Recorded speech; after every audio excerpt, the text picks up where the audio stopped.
And but Roy, do you see that from Mick McCarthy's perspective, this was a challenge to him? You were the team captain, he was the manager. Here was this article in the paper. Okay, maybe he made a mistake in bringing it into the public. The article in the paper was fine. If anybody reads it, it's fine. You don't think that it might have undermined the morale of the other players? That you'd be critical as a training preparation. If you read it, it's fine. Anybody who read the piece, it's fine. I questioned the training facilities, which I said to Mick, and that was about it. Okay, so that's your view, and you had your discussion with them. You had this angry exchange. Do you accept? It was more than an angry exchange. It was the meeting at 7:30, and Mick came in, and I knew what it was about. He had a piece of paper. I knew it was the interview. He goes on to say, some people are disappointed. I'm sitting there and I'm saying, right, just stay calm, because I know he was going to make the point. And I said I'd stick it out, and I knew the next day we were going to a different place, and it was going to be decent training facilities. And players that spoke to me, all the players, I spoke to Steve Finney before that, during the meal, and I said, how's your ankle? He said, lucky I was walking. He said, if I was running, I would have broke it. No doubts about it. And the other players had said to me they've not done enough training, because a few of them play in the first division, which finished 4 or 5 weeks ago. And 2 players off the top of my head said to me, we've not done enough in 4 weeks. Now I know I was going over there and it's a relaxing trip, but I appreciate that. And a few lads had a few nights out. I've had more nights out than anybody. And that's great. And I had a laugh the next day. They were telling me the few stories that went on, and I didn't mind that. Players need to let off a bit of steam. I accept that. But on the other hand, if you're going over there to work, let's work for that 1 hour a day. That's not asking too much. There's all sorts coming out saying I give people hell. I tell people the truth, and they think it's hell. And it's as straightforward as that. And then Mick started on about the meeting and said, well, some people aren't happy with certain things, the travel arrangements. I picked this island he was talking about. I picked the training pitch, and if people aren't happy about it. And I interrupted him. I said, Mick, we should have done this in private, like we did the other night. I interrupted him. I said, Mick, just get to the point. He says, okay, I will. You're not happy with certain things. I says, well, I told you I'm not happy with certain things. Roy, do you accept that the language used wasn't very nice? I know Alex Ferguson has used expletives in his time. I know Mick McCarthy has done it as well. But do you accept that it's not the kind of language one expects from a leader of men? Leader of men. When it gets out. Well, again, this was a private meeting. This was a private team meeting. But even if it was, I didn't call a press conference 15 minutes after the meeting. I didn't go and say what apparently people were saying.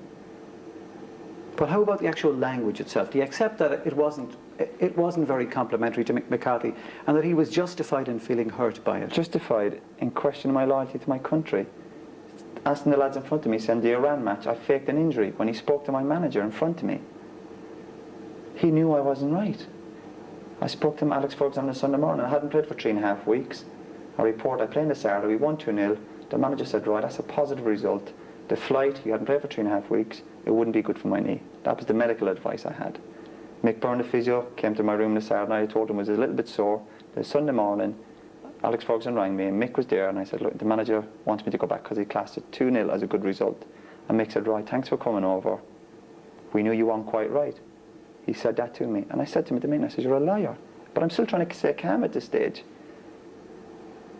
But I'm not going to accept that, not in front of my teammates and the staff. And I won't accept it. I will not accept it. But will you accept that if it was wrong on his side, in the language you used to him, that you were wrong, that you made a mistake maybe in going too hard? If I felt for one second, I was a little bit out of order, I'd apologise and I'd go back and I'd love to play in the World Cup. But I'm 100% right. I know I am. And that's not been arrogant or cocky. The last few days, it's been hard, of course it has been. Everybody wants to play in the World Cup. But things that went on in that room, people knew, weren't happy with the conditions. Senior players agreed with me. They could have had their say and they just sat there. And I walked out of that room and I walked out of my career, my international career. Not one person backed me up, not one. And does that not make you suspect that maybe in the language you used, at the very least, that you were wrong? Like, that's not the kind of language you'd want children to be hearing about. Yes, you're a role model. It was a private meeting amongst grown men. It was a private meeting. These things aren't supposed to go out. That's why I went to Mick's room on the Sunday night. And I discussed it with Mick. I discussed it, and I said, Mick, I can't believe it. I can't believe we've come all the way, and that the training pitch is the way it's supposed to be. We've got no training kit. Mick was the one who called it in front of everybody else and said I turned my back on the players. And I faked injury not to go to Iran, when he knew damn well I wasn't right. And he spoke to my manager. So obviously there's going to be language. I wasn't going to sit there and say, excuse me, Mick, I think you're a little bit out of order. Of course you're going to use language. And I said things to Mick. And I'm 100% behind what I said. And again, Are you sorry for the way you said it? And it's not a sign of weakness if you say you're sorry. I agree with you. But no, as I said, over the last few days, usually, no matter what you might do in life, you make decisions, whether it be moving house, moving jobs, getting your hair cut, buying a pair of shoes, and you might have some doubts, did I do the right thing? But the last few days, I don't feel, there's not one doubt in my mind where I stand, not one doubt. And that's good enough for me. How about Mick McCarthy?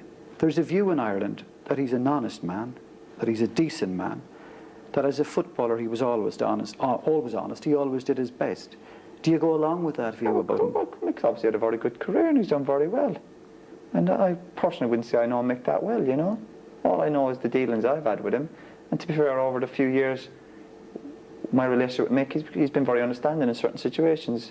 You know, with friendly matches, you know, and coming in a couple of days late for certain matches, and he's been very understanding. And there was 1 or 2 games where he's let me go home for 1 or 2 days when we've been away for maybe 10 days with 2 international matches. And he's been very understanding. But all that came to an end the other night. But do you respect him? Do you recognise that in the course of his career he put his foot in when it hurt, that he did his best for Ireland at every time, that he was trying to do his best as a manager? Obviously I watched Ireland. I grew up watching him. And he done very well for Ireland, like a lot of other players. And do you think he was doing his best as a manager? No, I think he was at fault, but that's my opinion. And of course football is all about opinions. That's why it's a great game. That's why you get people in the pubs, everywhere you go, taxi drivers, it's all about opinions. I know that, and I accept it.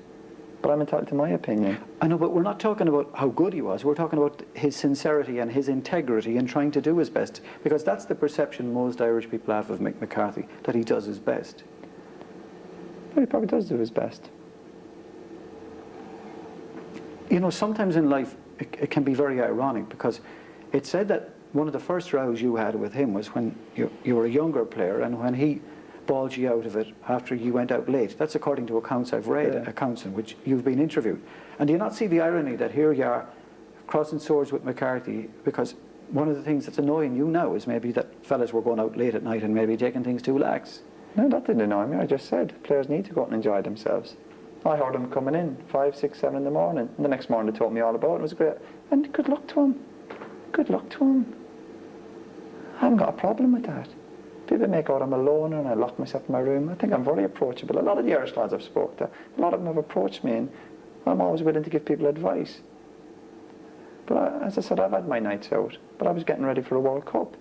And as I said, good luck to them. They're entitled to enjoy themselves. I haven't got a problem with that one bit.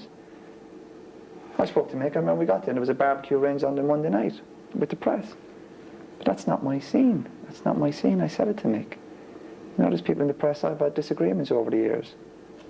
You know, and I felt I didn't really want to go, but I went. But Mick said, we want the press on our side, and I couldn't understand it. I really couldn't. But I went to the barbecue, but I went to bed about 9, 10 o'clock, and the lads went out. They had a great night. And good luck to him. Good luck to him.